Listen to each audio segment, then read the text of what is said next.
Hey guys, গত 2 দিন আগেই তো দেবারাজ সিনেমাটা সেকেন্ড ট্রেলারটা লঞ্চ করা হয়। পার্সোনালি যদি আমি বলি, প্রথম ট্রেলারটা বেস্ট ছিল। কি জন্য বেস্ট ছিল সেটাও জানাচ্ছি, অবশ্যই ভিডিওটি স্কিপ না করে সম্পূর্ণ দেখতে থাকবেন। প্রথম যে ট্রেলারটা ছিল, এখানে তার আগে বলে রাখি, দেবারা অর্থাৎ জুনিয়র এনটিআর এখানে ডাবল রোল হতে চলেছে। এটা দেবারা, অন্যটা হচ্ছে তার ছেলে। প্রথম যে ট্রেলারটা ছিল সেখানে দেবারার কাজকর্মগুলোকে হাইলাইট করা হয়েছিল, অর্থাৎ এই আমরা দেবারার যে ক্যারেক্টারটা কিরকম হতে চলেছে ইত্যাদি বিষয় সম্পর্কে জানতে পেরেছিলাম। এবং দ্বিতীয় যে ট্রেলারটা, এটা সম্পূর্ণভাবে 80% দেবারার ছেলের উপর বেস করে ক্রিয়েট করা হয়েছে। বরাবরের মতনই জুনিয়র এনটিআর এটা অ্যাকশন একটা সিনেমা, এবং এই ট্রেলারটার মধ্যেও ধুমধারাক্কা মারপিট ছিল, তাছাড়া ব্রুটাল কিছু সিনও ছিল। অর্থাৎ এই সিনেমাটা সম্পূর্ণভাবে সমুদ্র কেন্দ্রিক হতে চলেছে, যেটা আমরা জানি। এবং দেবারা, প্রথম ট্রেলারটা রিভিউতে বলেছিলাম, দেবারা কিন্তু 2 বছরের জন্য গায়েব হয়ে যায় এবং সে অনেকদিন পর্যন্ত ঘরে ফিরে আসে না।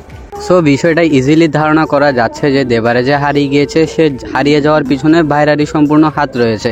কারণ দেবারা ডাকাতি করলে সে কখনো অন্যায়কে প্রশ্রয় দিত না, এবং ভাইরা যখনই ডাকাতি করতে যেত, সে অনেক রকমের হয়তো খারাপ কার্যকলাপ সেখানে করে আসতো, যেটা দেবারা পছন্দ করতো না। এর কারণে হয়তো ভাইরার কাজের মধ্যে পথের কাটা হিসেবে শুধুমাত্র দেবারাই ছিল, যার কারণে হয়তো দেবারাকে ভাইরাই গুম করে ফেলেছে বা লুকিয়ে ফেলেছে। এবং সেকেন্ড ট্রেলারটার মাধ্যমে আমরা যেটা দেখতে পারি, দেবারার ভীতু ছেলেটা কিন্তু অ্যাকশন কেন্দ্রিক হয়ে ওঠে। অর্থাৎ সে আগের মতো ভীতু থাকে না, তার অনেক রকমের ফাইট সিনস আমরা এখানে দেখতে পাই, যার মাধ্যমে বোঝাই যাচ্ছে যে দেবারার পর ভাইরার পথের কাটা হতে চলেছে দেবারারই ছেলে। তো যার কারণে দেবারা, এই ট্রেলারটা আমরা রিয়েলাইজ করেছি, এই ট্রেলারটার মধ্যে আমরা ইজিলি দেখতে পাই ভাইরা দেবারার ছেলেকে নানা রকমের প্রলোভন দেখাচ্ছে। যেমন সে এখানে বলে, সমুদ্রতে যদি যাইতে হয়, সমুদ্রকে যদি জানতে হয়, তাহলে অবশ্যই সমুদ্রে যাইতে হবে ইত্যাদি কথাবার্তার মাধ্যমে দেবারার ছেলের এখানে ব্রেন ওয়াশ করতেছে।